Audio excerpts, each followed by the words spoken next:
Hi, welcome Brightlights to Healers with Humor, a podcast brought to you by Candice, the visionary behind Indiglow Soul, and Shelly, the owner of Finding Your Light. Join us as we explore the intricacies of our healing experiences and share the wisdom we've accumulated along the way. In each episode, we're going to invite you into our intimate conversations where we candidly explore the highs and the lows of our healing experiences. Through our podcast, we want to extend our hands to those navigating their own path of healing, offering a sanctuary of understanding and companionship. Whether you're navigating through the shadows of self-doubt or reveling in the glow of self-discovery, Healers with Humor is there to honor the strength that it takes to heal and celebrate the joys of self-love and growth. Join us on this journey, embracing the beauty of healing and the power of community.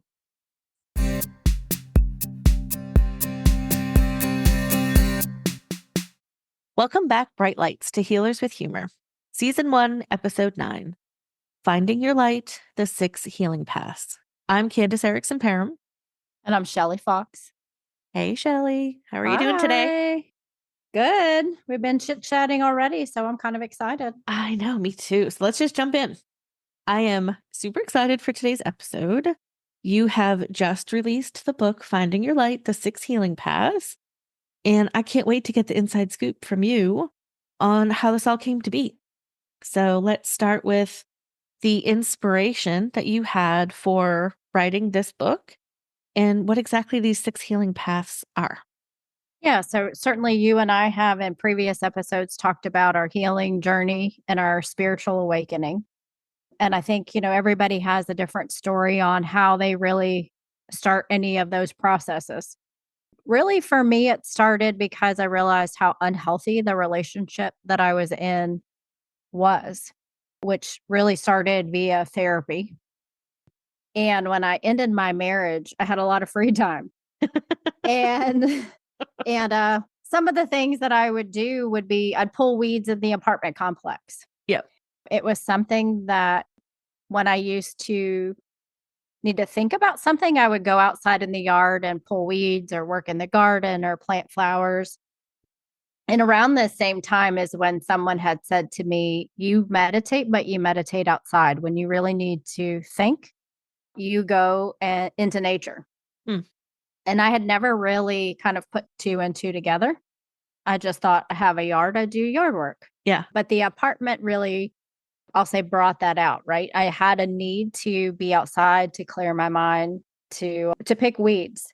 And so as I kind of worked through different things over the last 5 years, I really felt called to put it down into a book. Okay. And I really didn't know what I was going to do with it. Yeah. And then I heard, it's time to publish it. Okay. And that process was important, an important piece of my journey, as well as my business. Mm-hmm. And so that's how the 6 healing paths came to be. I wrote it with 2 of my guides. So some of it's channeled along with understanding, the things I used. Yeah. Awesome. I love it. So can you talk to us a little bit about what the 6 healing paths are and kind of how someone would identify with them or use them or understand what they, how they would interact with them? Sure. I think part of the first piece that's really important to understand is what brings you joy. Mm. This was probably one of the most challenging things for me to fill out and write for myself. Always. Identifying what is joy, right? There's happy, there's content, there's joy, and then understanding what things felt that way to me. Yep. And then moving into the 6 paths, nature. Obviously, we just talked about, I think, is a really big one, right? Getting out in nature and connecting. Mm-hmm. Plants, animals, just being outside, really, right? The sun, the moon. Then there's love and self-love. Okay. Right. So we've talked about the importance of self-love and getting to know yourself. So I think that's really big. One of the other paths is health. So thinking of health, mind, body, and spirit, right? Healthy mind, healthy body, and healthy spirit. Yeah. And that certainly is a big component to how we feel Yeah, for sure. in these bodies. Also, understanding your purpose or your path. So, one of the things that was challenging for me, and I talk about it at the beginning of the book, is a friend had asked me what I was passionate about, what I wanted to do. And I thought, I have no idea. I have no Most of idea. us don't. I had just always gone to work. It was about being able to pay my bills. And I just thought I wasn't like other people that got really excited about things. Yeah. That's very much not true. And so the importance of healing by finding your purpose and what you're passionate about. Mm-hmm. Another big piece is intuition. Yeah. So certainly tapping into your body, as we've talked about, building your own intuition, using yourself as really your guiding yourself and getting answers from within. Mm-hmm. And then the last path is about the collective or community. Mm. This was a part that was somewhat humorous to me because I'd never been very interested in it.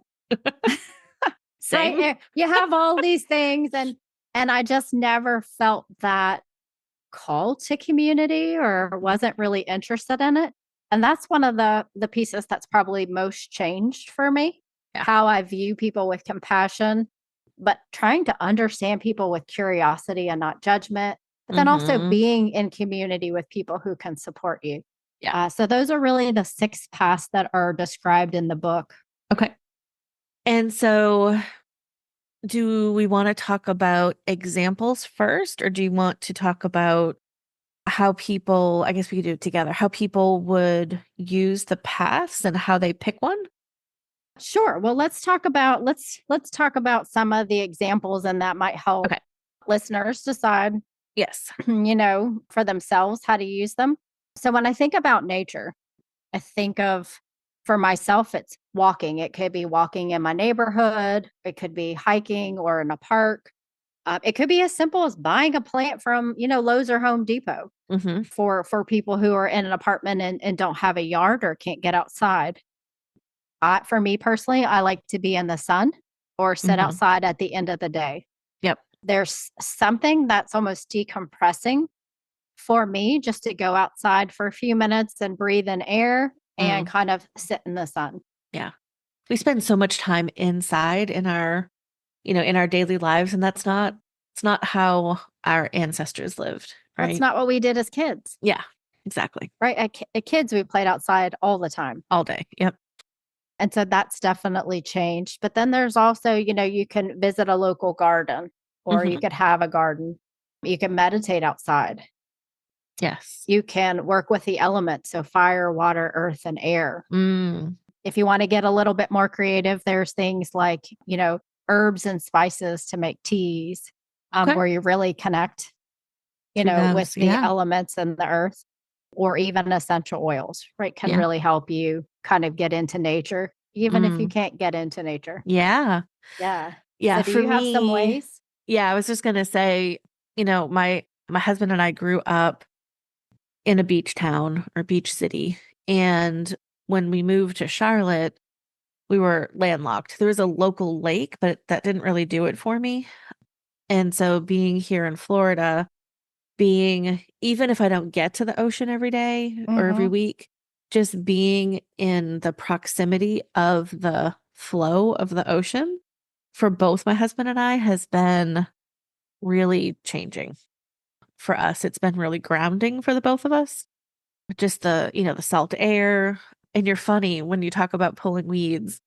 My husband does the same I thing. used to do it really early so people wouldn't see it. He's so fun. Yeah, we're at the pool and he's like, I'm gonna go pull weeds. I'm like, okay, whatever makes you happy. But yeah, the water for us, and he is a water sign, and I do have a lot of earth in my chart from an astrology standpoint. But yeah, the water for both of us is very grounding, and I feel like we both get a lot of information. Yeah, and I guess for your husband and I, maybe a friends would enjoy our company, right? People who need help in their yards, right? Yeah. You don't have your own yard, go borrow someone else's. Yeah, so certainly there's a number of ways, right? Whether you actually have access to green space or not. Yeah. But I do really think that that's important. And I think the folks that most resonate with nature are going to be those that really identify with Mother Earth. Yes. Yeah. Even just sitting around a fire pit, right? Right. Having, even if you're not doing any kind of ceremonial thing or ritual, just staring into the fire and watching, a real wood fire, not necessarily a propane. But yeah. Right. Right. Yeah. Then when I think about community, I'd say this one was can be some of the hardest ones for us introverts Yes. who pretend to be extroverts. But I think about like community events. So this could be, drum circles, a festival, women's circles, anything that gets you meeting new people and gets you curious about, people, right? Yeah. What they have going on. You could take a class, you could go to coffee with someone.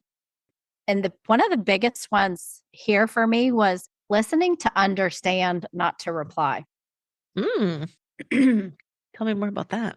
So, most of the time we're waiting for the other person to stop talking so that we can either tell them what we want to tell them, like, kind of holding your finger up, like, okay, I want to remember to say this. Yeah. But just being, right? We talked about being present in the present moment, just being. So, really just letting them talk and really just soaking it in.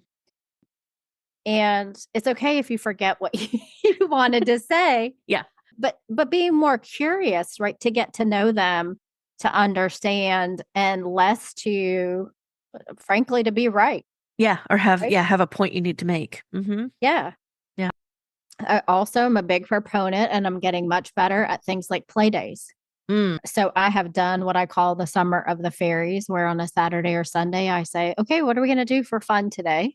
But also invited people over to the house to do arts and crafts. Yes. Because those are some of the harder things for me to do, is to play without purpose. Yes. Or without productivity. Yeah. But you get to know people in a different way, right? Yeah.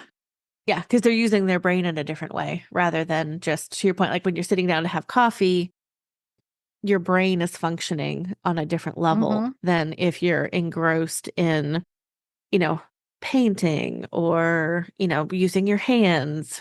Yeah. And I've experienced one or two of those with you, and those are very fun. Yeah. And there's been lots of local events. I know there was just one where somebody was doing pressed flowers.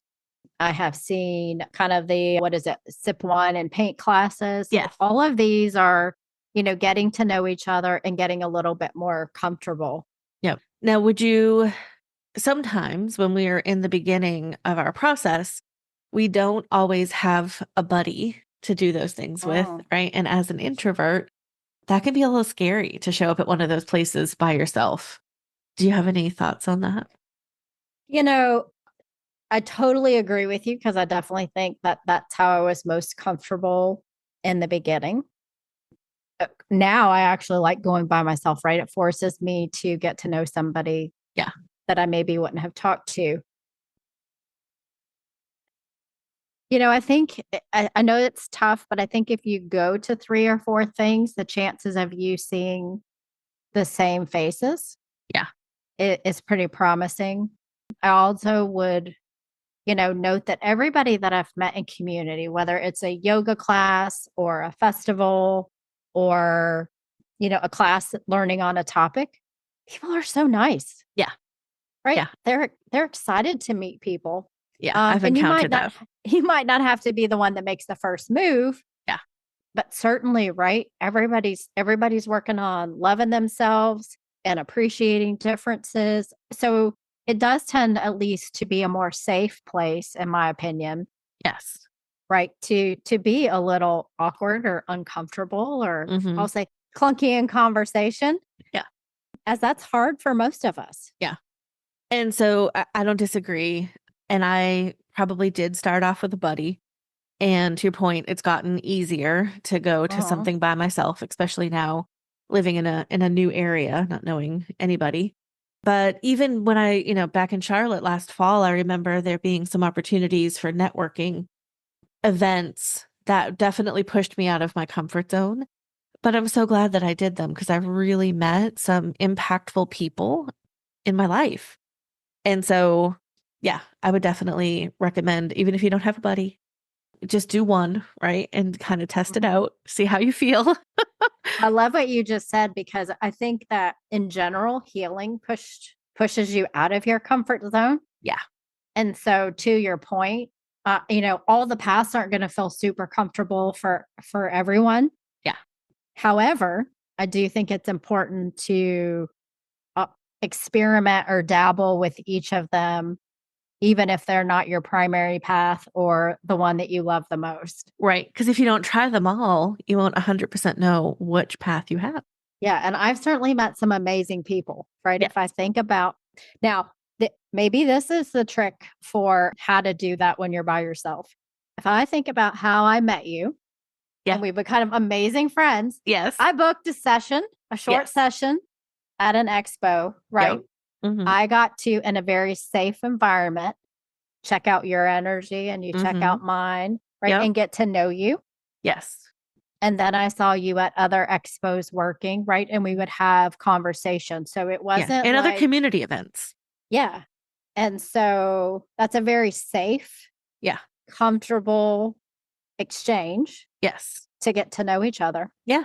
Yeah. No, great point. I love it. I'm so glad I did. Me too. Love it. Do you have a favorite community event or example that you really enjoyed?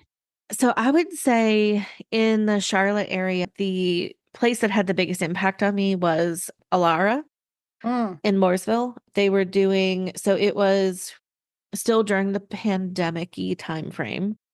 And they had just started coming back and doing some classes. And those are the classes where I really met a lot of great people.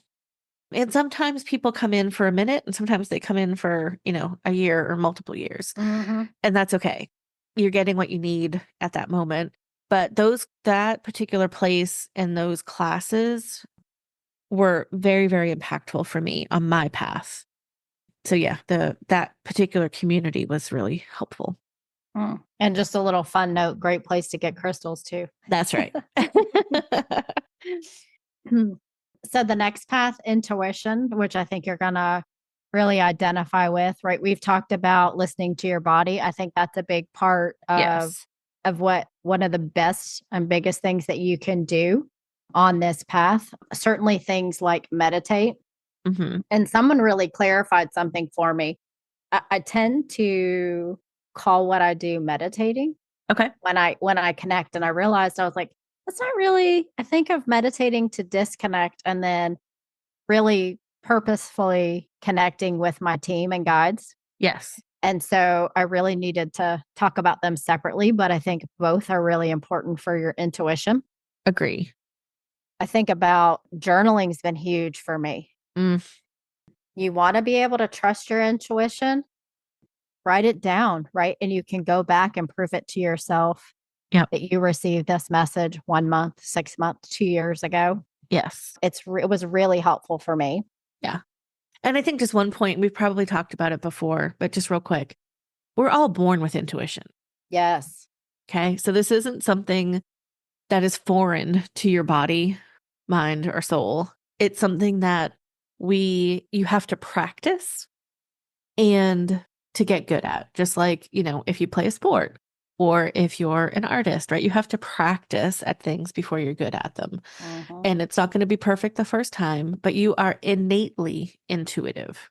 Yes. And it may look and feel different for everybody, but don't think that you're not. Yeah, no, thank you for saying that, because I think as children, we all have it, right? Then some of us lose it. And then you're just reconnecting with it. It's not about, it's not about, I actually had someone just say to me in the last couple of weeks, it's not a gift that you've had as a child. And I said, well, maybe. Yeah. But it's something that I've practiced at. And whether that's in, a class or learning a healing modality or your own inner work, right? You're constantly working on intuition. One of the other things I think is just generally really fun, although sometimes I get a little bit more emotional than I intend to, is connecting with animals and plants. Oh, yeah. I had I'll just say a tough experience with a lizard yesterday. I was Aw. very committed to this lizard and he didn't make it. And it was a little too much, but right. But that idea that we're really all connected as people, as a planet, with the earth, with animals, with plants, all of that opens up to a really magical place, right? We're definitely going to be able to talk more about how life is magical in another episode. Yes. And certainly you work as a healer, so you use the intuition healing path on a regular basis. Yes. And it's something that I've had to learn how to trust, to your point, and that I didn't know that I already had. So it's been, it's been a journey for the intuition piece. Now it's, much easier to trust. It's been a number of years that I've been, tuning into that intuition. But yeah, it's not something that, I've had active maybe when I was younger, but not, certainly not up through my, middle 40s. Was that something that I connected into on a regular basis? Can you imagine living without it now? I really can't. I really can't. Your intuition it's interesting because sometimes your body and your intuition tell you two different things. Like, I really do want the pizza, says my body. And my intuition is like, your stomach is not going to appreciate that. Yeah, it gives you a good read on yourself. Yeah. It's like confidence reinforcer for me, where I was pretty sure about something, but it just makes me feel really sure about something. Yes. And then frankly, honestly, there's a lot of times, all the times that I know what I want, that's great. The times that I'm like, I don't know which one, right? Yeah. That's a good tiebreaker for me. So I'm grateful to have it. For sure. When I think about purpose and passion, there are some people who, as a kid, they knew they always wanted to do X. Yes. I was not that child. Me either. Which is why, at plus 40, when I was asked, what am I passionate about? What would I do with my life if I could? And it's not the first time someone had asked me when I lost my job in 2008, when a lot of things changed. Mm-hmm. Everybody was asking that. You can be anything. What do you want to be? And I was like, I want to get paid. Yeah. I need to pay my bills. And what was interesting, right, is I had a second time in my life after divorce where I had to really say, what do I want my life to look like? Mm-hmm. What am I passionate about? What do I like? What don't I like? And I think what helps you find your purpose and your passion are a number of things. Certainly, you can use astrology. You could use a palm reading. Some of the things that were helpful for me is identifying my mission animal. So sort of an animal that had the medicine that I needed to utilize. So for me, that was the deer. Okay. And part of that mission animal's medicine for me was to essentially not be a bull in a china shop, but to gently nudge people as opposed to give them a good solid shove. Mm-hmm. And when it comes to getting into, crystals, spirituality, I like to say that we walk along the pond together. And at one point I gently nudged them into the water. Right. Because you do it in the way that you live. You do it in what you're excited about, but not telling people what to do. Right. You're just excited about the things that you're doing and experiencing. Yes. I also think of like life path numbers. Mm-hmm. Discovering your gifts, which by the way can take years. Yes. And maybe it's longer than years. I don't even know if there's a certain number, right? But to discover all the gifts that you have as a person. Yep. Human design comes in for me too for that. That's a great example of a way to do it. But I think just, other than investigating, yourself, like we've talked about, but I think about past lives and ancestors or books that you read, or as you get into community, understanding that different people practice different things and just getting curious to ask about them. Yeah. Right. The things that really catch your ear, or what is that? Mhm. Tell me more. Yeah. That piece, right, helps you follow that and find it. Agree. I think that health is probably the easiest one, mind, body, and spirit for people to identify. Mm. Certainly, how you sleep, eat, move, and listen to your body are things that we've talked about. Mhm. But I also think about like healing, which we'll talk more about in another episode as well. But between things like trauma or chakras and your auras, past lives, shadow work, Mm. inner child work, parent work, right? Yep. There's so much to that mind, body, and spirit that contribute to how you feel. Mhm. I also think about communication and relationships. Mhm.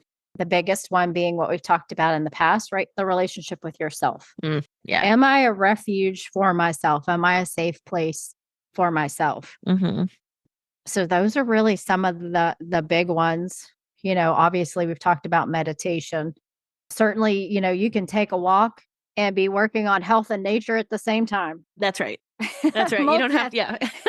And then you Paths just can say, converge. I love myself and me doing 3 of them at once. That's right. That's right. So it's simpler than it sounds. So I saved the best for last because we're going to be talking about it more with you, but Yes. love and self-love. Mhm. I think that, this is probably one of the most challenging ones. It is for me, and it has been for me, where it's really been a big part of my path. Yeah, And I know it has been for you too. for sure. So some of the ways that I've been doing it, and I can't wait to hear how you work on it, but I think about respecting and trusting myself. So I put that as see, hear, know, and love myself. Okay. And then loving and accepting all of myself, Mm. inside and outside, right? The Mhm. voice that talks to me all the time, Yeah.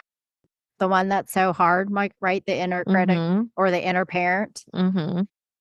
But working to really build a relationship with myself. Yes.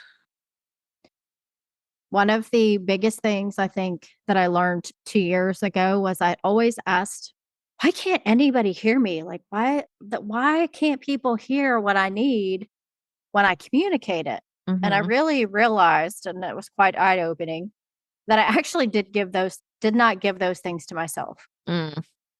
And so if I wouldn't even take the time to be true to myself Yep. or to my promises, I probably wasn't going to hold the boundaries for other people either. Mhm. Yeah. Yeah, it's interesting that you talk about boundaries. I feel like for me, that self-love component has been about boundaries. Mm. And when I first learned about boundary work, because that is not something that was modeled to me in any way, and didn't really understand what they were, how to use them, right? How to not come off as, being selfish, God forbid. And so, boundaries for me, you go back to that question about, what brings me joy. The question for boundaries is, what am I willing to put up with? What am I willing to have in my life or not in my life? And so when I started answering some of those questions around the people that were going to be in my life or are in my life, the situations, the conversations that were happening, right? What felt good to me? Mm. And that changed dramatically during my spiritual healing and, health healing, for lack of a better term. And because before I really put up with anything, because that's what I had grown up with. You really just deal with whatever you've been given. Well, now I was able to use some discernment into what what do I want? What kind of relationships do I want? What are the conversations that I want to bring in? What are the ones that I'm willing to, deal with or not deal with?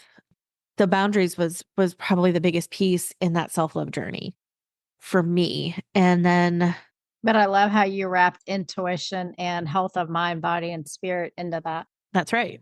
Exactly. Yep, I had to really understand what I wanted. not what anybody else wanted. And again, we talk about in episode 8, we talked about the whole empath journey, right? And you talked about how discerning being an empath impacted even, when somebody asked you what you wanted for lunch. Well, I don't know, we'll just go, well, like wherever you want to go. You weren't taking into consideration, do I want Mexican? Or do I not? Does my stomach want Mexican? I don't know. So yeah, the self-love, I mean, it's so multifaceted too, right? I mean, we're talking about some surface level stuff, but when you really get down into, do I love myself? And I think most people be like, of course I love myself. But when you get down into that, to your point, that inner critic, my bully came out massively a couple weeks ago. And I really had to sit with that because I was bullying myself around certain situations and certain things that were happening in my life. And it certainly didn't make me feel good. And so I really had to sit with it. And I did some of my, my energy work. I did, what was underneath the bully. Why was I doing some of those things? Were there emotions? Were there programs? Were there faulty beliefs? And so clearing out a lot of that, excess energy around the bully. Also, there was a lot of inherited stuff that I cleared out. And so, but I had the intuition, or I had the knowledge at some point that this bullying situation wasn't somebody else bullying me. It was me bullying myself, which was interesting. It was actually a conversation that you and I had around a hummingbird, which, you wouldn't think of a hummingbird as a bully, but that's how I experienced them when we had our feeders out. There was one hummingbird that really took control of, the 2 feeders and wouldn't let any of the other little birds feed on it. And so that was a reflection from nature. Yeah. Into more self-love for me. So yeah, it gets all wrapped up. I appreciate you sharing that because I know that's it's a vulnerable thing to share. I realized, in working on some stuff the last couple weeks, one of them was all the ways in which I doubt myself. Mm-hmm. And that one was hard to hear, right? Where do I doubt myself? And it's funny, right? I hear all the things I say in my head, and yet I'm surprised to hear you need to deal with where you doubt yourself. Mm-hmm. And, my personal favorite or personal not favorite is when someone else is working on you and they call you out on your throat chakra and the things that you say. Yep. And so we think we hide that so well, right? And another energy healer starts working on you and they might not know specifically what you say, right? Yeah. But they absolutely know that that's where you need to work. Yep. So it's definitely, important. Yeah. Yeah. When you work with an energy person, you got to be ready for anything, right? Because they're reading your energy. You can't hide it. You're not, it's not like a little hidden treasure that you've put in a box that nobody can see. Yeah. Yeah. Yeah. So, looking at the 6 paths, right? There are, I'll say, things that are easier than others. Mm-hmm. There are lots of free or very inexpensive ways to work with each of the 6 paths. You're certainly likely going to identify with one or two really strongly, whether it's on your healing journey or ones that you just like really well, right? You don't necessarily have to be on a spiritual awakening or working as a healer, right, to use the healing paths, but certainly all of them assist in being really connected with others and yourself. Yeah. As well as take you on a path to healing. Mm-hmm. So where can our Brightlights get a copy of your fabulous book? Oh, thanks for asking. So you can get one on Amazon.com, BarnesandNobles.com, or Balboa.com. So you can order it from any of those places. It's available in ebook, soft covers, and hardcovers. Nice. And it is Finding Your Light by Shelly R. Fox. Yes. Yay. Yay. So please let us know how you use the past yourself. Yes. Yes. Please share in the comments, reach out to us. And don't forget, for every episode, we also do an additional blog post that gives a little bit more insights and information. And we appreciate you. And we hope that you all have an amazing day.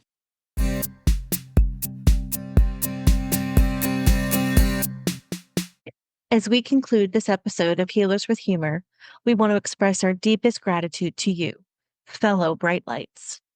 Thank you for joining us on this heartfelt exploration.